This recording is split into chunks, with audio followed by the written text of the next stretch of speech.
another outbreak is announced, this time not of antivirus, but of norovirus. Let's go into the details of what is known about this case and also about other important reports of what is happening in the world. Take a look at what is happening right now. The latest detail, a cruise ship with 1,700 people confined on a cruise ship in Bordeaux, France, due to what they call a potential outbreak, saying it's probably norovirus. Obviously, this is under investigation. Let's see if we can show it here. This is the cruise ship. It's a very beautiful cruise ship, by the way. Imagine, and in Bordeaux, France, incredible. Did you know that we knew that the cruise ship, the Honda, the MV Honda, the one with the hantavirus, did you know this cruise ship was a 5,000 person cruise ship? Sometimes it's a scientific cruise. You realize that you're going to explore things that are more related to science. I mean, it's not one that I found really interesting. You know, I'm not a fan at all. I've never been interested in going on a cruise, but this one did interest me now that I've seen it. Well, except for the antivirus, right? But it's a cruise that goes to places for scientific exploration. That's why they were in a dump, and that's why they got infected with the virus, by the way, because they go to a dump to explore certain types of very rare things that are in that place. That cruise lasts 5 months, and they had only been there for the first month. It's not cheap at all. They pay $13,000 to $15,000 per person. I mean, it's expensive. So you'll be there for almost half a year sailing towards Patagonia and then over there towards, but everything, all the places you visit have a wonderful purpose for research, for exploring, and a bit obviously to have fun and everything, right? Or yes, it's a vacation, but it's a vacation with a theme. The other day, I also saw another cruise that's focused on anime and manga, and those who are fans of that are going to be really happy with this theme. There's the Disney one and others. There are different types, right? It's interesting, isn't it? This one is going to be a geopolitical cruise, right? And you want to go to Yemen and then go to, I don't know, Iran or wherever. Well, that's how things are. The point is that norovirus is basically the stomach flu. That's what norovirus is. Yeah, so that you don't, because it was really intense, right? Norovirus. No. Well, it's the stomach flu. The one that, causes stomach discomfort, diarrhea, and so on. If you're already run down or not taking good care of yourself, it can be a problem. But staying hydrated helps. And you're more or less healthy, then nothing really happens to you, right? I think a lot of people have had this kind of problem at some point, right? Of stomach flu. Believe. The French authorities, obviously, they're investigating this, but they've confirmed that, in fact, more than 1,700 passengers and crew members from the cruise ship docked in Bordeaux could be part of a case or an outbreak of norovirus in this case. The ship, operated by Cruise Line, and with most of its 1,233 passengers coming from the United Kingdom and Ireland, arrived at the western port of Bordeaux. Health authorities indicate that a 90-year-old passenger has died. What I'm saying is, a stomach flu normally isn't going to cause you a problem. But if the person is elderly, very elderly, and not in good health, and whatever else, well, then it's bad. If this virus isn't handled well, like if you don't stay hydrated, it could cause problems, right? Another 50 people already have symptoms consistent with norovirus. The ship departed from the Shetland Islands, went through Belfast, Northern Ireland, then to Liverpool in England, and Brest in France, before arriving in Bordeaux, from where it was scheduled to depart for Spain. Well, obviously it's cancelled. Right now, they're investigating this issue to find out and determine if it's really norovirus or not, or what's going on, right? Meanwhile, there's a spectacular and very interesting discovery related to the mind. So let's get into the details, right? About this topic. And well, in the meantime, let me ask one thing of you. I'm here reporting every day, and Astrid and I are preparing the most important news in the world for you. If you'd like to support us, you can use Super Chat, Super Thanks, or a membership. See the description for more options. It's an independent, informative channel that's here daily, commenting in real time on what's happening. So what I do need is for you to see it as a tip, right? Give us a hand. If you say, hey, I don't have anything, I can't help, well, then just give us a like. Sharing also helps. That's what I'm asking from you. Because if not, then the channel couldn't exist without you. So help us out with that. In the meantime, check this out. Scientists are finding, and this isn't the first time this has happened. They've approached it from several angles, let's say. I remember we did an initial report on this. Wow, this was done on the Green Route in a news section we had. Specifically, they were science reports that mentioned a university in London. One of the most well-known ones, I don't remember which, but I remember it was one of the most recognized, right? That showed an impressive breakthrough because they said at that time, let's see, it was achieved. They attached some kind of devices, tools to people's brains to detect vibrations. It was discovered that the brain has its own language, a kind of vibration that communicates from brain to brain. There were people who managed to communicate with many, and there were people who could hardly communicate with anyone. It turned out that empathetic people had that more empathetic kind of vibration with others. For example, they would put two people in the same room, but they would put a wall between them. And that was it. And well, the empathetic person would start to connect with the other person. And if there were more, they would connect with everyone. Without seeing each other, without talking, without communicating. Other than the brainwave, they didn't realize it. It's something unconscious. That communication was surprising at the time. And it's a study that, by the way, is still ongoing and has been worked on for years. But now I'm going to tell you about another one because this one is from Johns Hopkins University. It's also a fascinating discovery. A team of scientists from Johns Hopkins University in the US, which, by the way, is considered a powerhouse university in medical research, has identified an unknown mechanism of neuronal communication. But don't think it's communication between our own neurons, but rather with neurons from somewhere else. Okay? The discovery revolves around a process called transcytosis, an uncommon pathway that allows the internal transport of molecules within neurons. Zalis, a mechanism that works like a round-trip communication system where neuronal receptors move within the cell to facilitate signaling. The most striking thing about this process is that it allows neurons to communicate over long distances. Something that was not understood and still isn't fully understood. The study used advanced imaging techniques that allowed researchers to observe in real time the movements of these receptors inside mouse neurons, for example. The research was published by the journal Science Signal Line, in which they state that they support the evidence of communication within the scientific community regarding neuronal communication. This finding suggests that neurons do not depend solely on being directly connected, but rather have internal systems through which they transmit information. They call it transcytosis, and they claim it will be key in understanding human beings, right? It also opens up new research possibilities, for example, for diseases involving failed neuronal communication like Alzheimer's or Parkinson's. Scientists believe that this mechanism could also occur in humans, since so far they have only studied it in mice. The discovery is redefining the concept of brain connectivity and suggests that there are fundamental brain processes that remain hidden. On a scientific level, it could drive new therapies aimed at improving or restoring damaged neuronal communication. The researchers say this study marks a turning point in how the brain is understood, and above all, it focuses on reconnecting the brain. When you have issues, like I said, Parkinson's and all that, Alzheimer's and certain types of dementia. This topic is truly amazing. Let's move on to other important matters as well.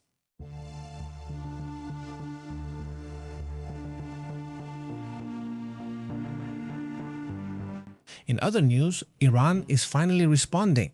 It really took more than a day. And Iran calls Kuwait's accusations of alleged hostile activity unfounded. Does this change everything? Or is it because whatever? And not that. Obviously, I imagine Iran didn't want it to be known. Let's remove this. Let's go to the map in this area of Kuwait, in this area. Let's see if we can go this way. This island, this is an island within Kuwait. Here is Iraq, which has a very small coastline. Or look, Iraq has, it doesn't have a coastline on the Mediterranean. It doesn't have a coastline on the Caspian Sea. It only has a small piece of coastline on the Persian Gulf.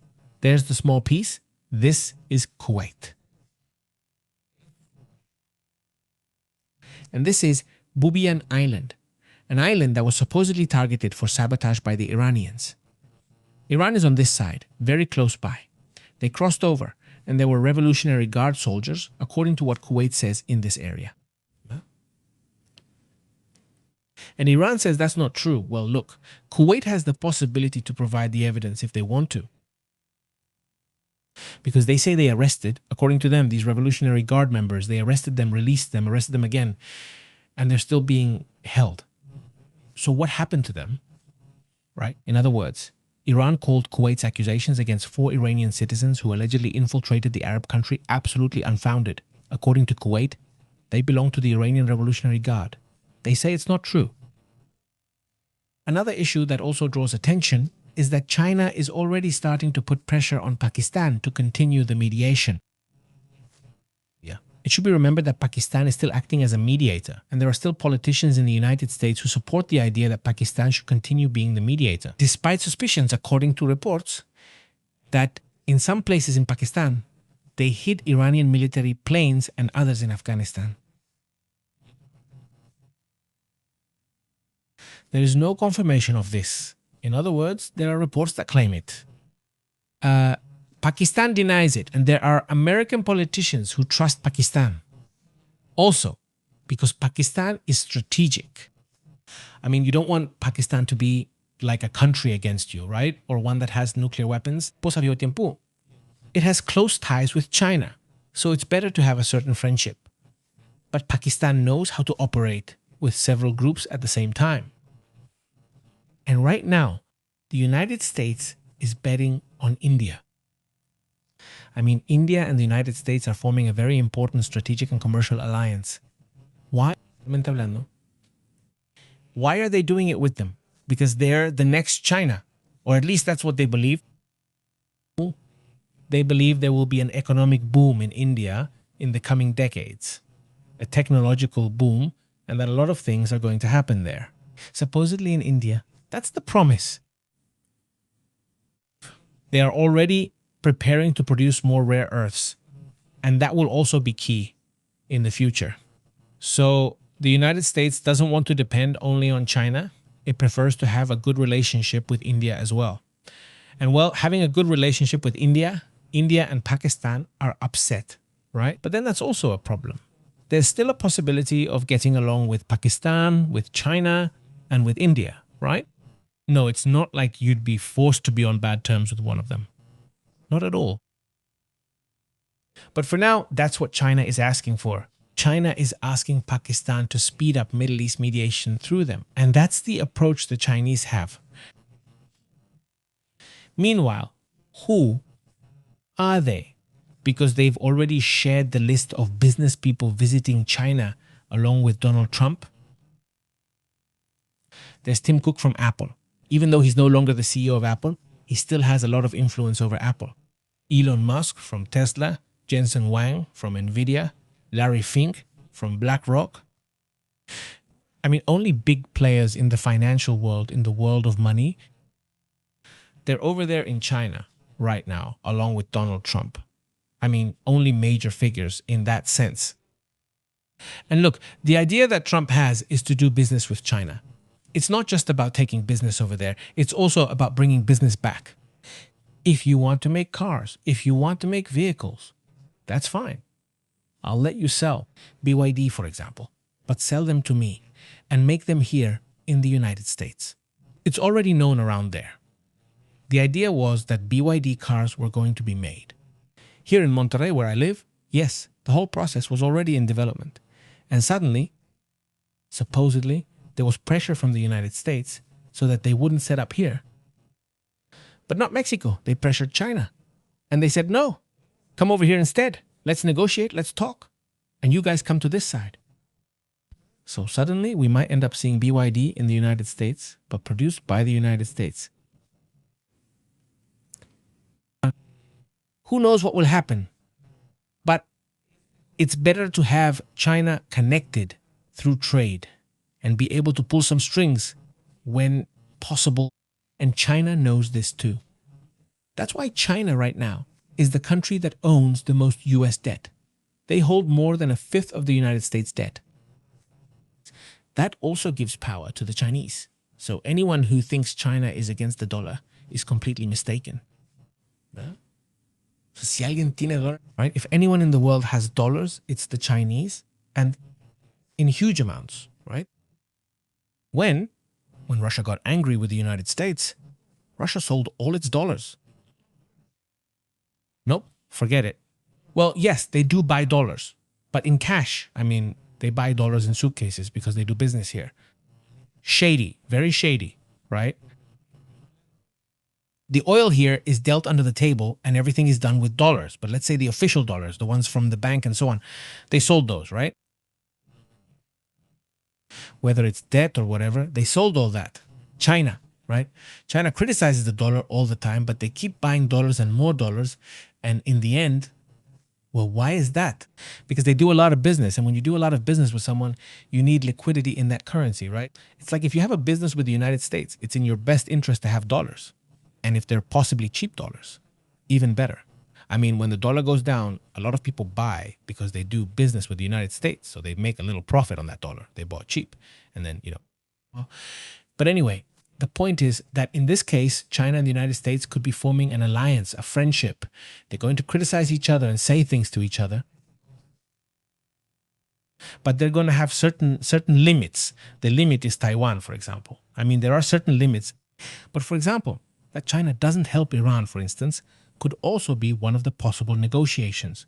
Or even that China helps to open the Strait of Hormuz. That's actually more convenient for China than for the United States, isn't it? So it's going to be interesting to see what comes next, what will be said in the next few hours, and also tomorrow, right? I mean, whatever is said between today and tomorrow will be key to understanding what the strategy is going to be, right? What time is it in China right now? Let's check the time in China, or rather in Beijing, right? China. Let's see, it's 5 in the morning right now. So in the next few hours, they'll wake up, have breakfast, and start the meetings. And all that stuff will begin. So it's 5 o'clock over there. Here it's 3. So 5, 6, 7, 8, 9, 10 in 5 hours at 10 in the morning. Do you think they'll already be there meeting? 3, 4, 5, 6, 7, 8. So by 8 at night, 8, 9 would be 11. I mean, between 8 and 9 at night, which is when we broadcast the long video, the longer broadcast there, well, we'll probably already be watching the meeting live. Maybe some things. At least we'll be able to observe it.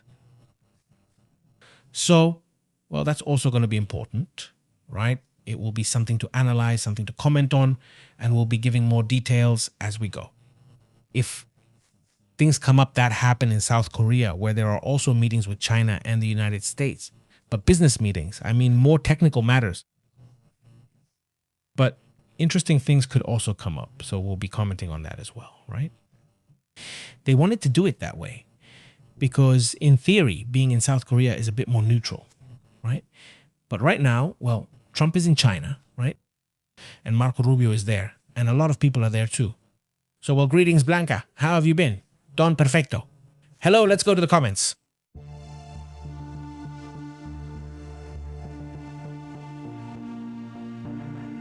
How have you all been? Thanks for joining us. Sol Garcia, Miguel Alejandro says, China holds many U.S. Treasury bonds and the U.S. must want to buy and collect them soon. We need to look for funds or print more dollars to pay, says Miguel. Cheers, Miguel. How have you been? Don Perfecto Blanca Eliseo, how are you? How have you been? Very good. The United States wants its Trojan horse in China, says Mar Blanca. Interesting comment, says Eric. They're already created by the Yankees, he says. What is what? What is it? Eric says, I mean the flu. Stomach flu has been around all my life. Greetings to Daza. How have you been? Thank you very much for that super chat. I really appreciate it. Thanks to the whole community that supports us with a super chat, with a super thanks. I really appreciate the support from those who are members of the channel. To Mercedes, thank you so much for your support. Mercedes, a big hello bio. Veronica, thank you very much. Well, let him talk. Let him talk about the process of these viruses. That's vital to know and trust, and we trust you. Thank you very much. Veronica, how have you been? Hi, Fidel. How are you? Eliseo Claudio, a big hello to Pinamar, Argentina. Hi, Mercedes, all the way to Tijuana. What's up? How are those of you over there? Sarah from California, greetings. How are you? Great. Well, look, we'll continue later. I'll be back later with more updates, I think, right? Next time will be from outside. Today we already had a broadcast from outside. If you can, check it out.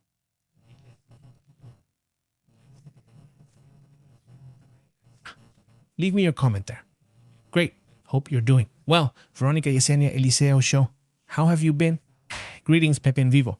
You say from Veracruz, send greetings to Inri and Tania who are working and listening to you. Great. So greetings to them too.